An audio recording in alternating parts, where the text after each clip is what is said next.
High বন্ধুরা, আজকে আমি সুজি কচু নিরামিষ দম বানাবো। পেঁয়াজ রসুন ছাড়া এটা দেখাবো আজকে রেসিপি। আর আমি এতদিন ধরে আজকে ভিডিও বানাতে পারতেছিলাম না, আমার মোবাইলটা একটু খারাপ হয়ে গেছিলো। এখন আমি রোজ এক একটা রেসিপি আপনাদের দেখানোর চেষ্টা করব।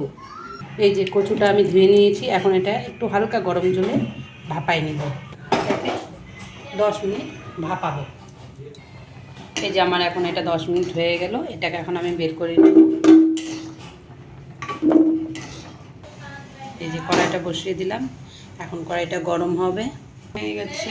এই যে আমি এখন তেলটা দিয়ে দেবো এটাতে। এই যে এটুক তেলেই আমি বানাবো। তেল গরম হয়ে গেছে, এখন এটাতে সামান্য কালো জিরে দিয়ে দিলাম। এটাতে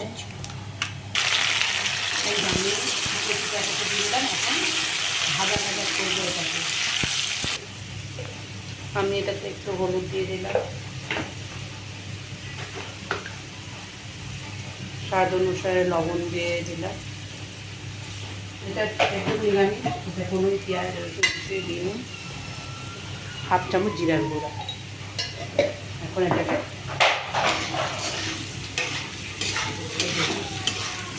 আর দুটো চিরা কাঁচা লঙ্কা। আমার এটা ভাজা হয়ে গেছে, আমি এটাতে এখন একটু জল দিয়ে দিলাম।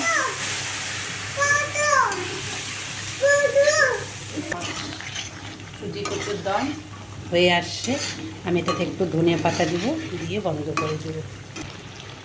স্বাদ অনুসারে একটু চিনি দিলাম, ধনিয়া পাতা দিয়ে দিলাম। এখন আমার এই সুজি কচুর দম রেডি। এখন এটা ভাতের সাথে, রুটির সাথে, যে কোনো সাথে খেতে পারবেন। এটা খুব সুস্বাদু, একবার বানায় বাড়িতে ট্রাই করবেন।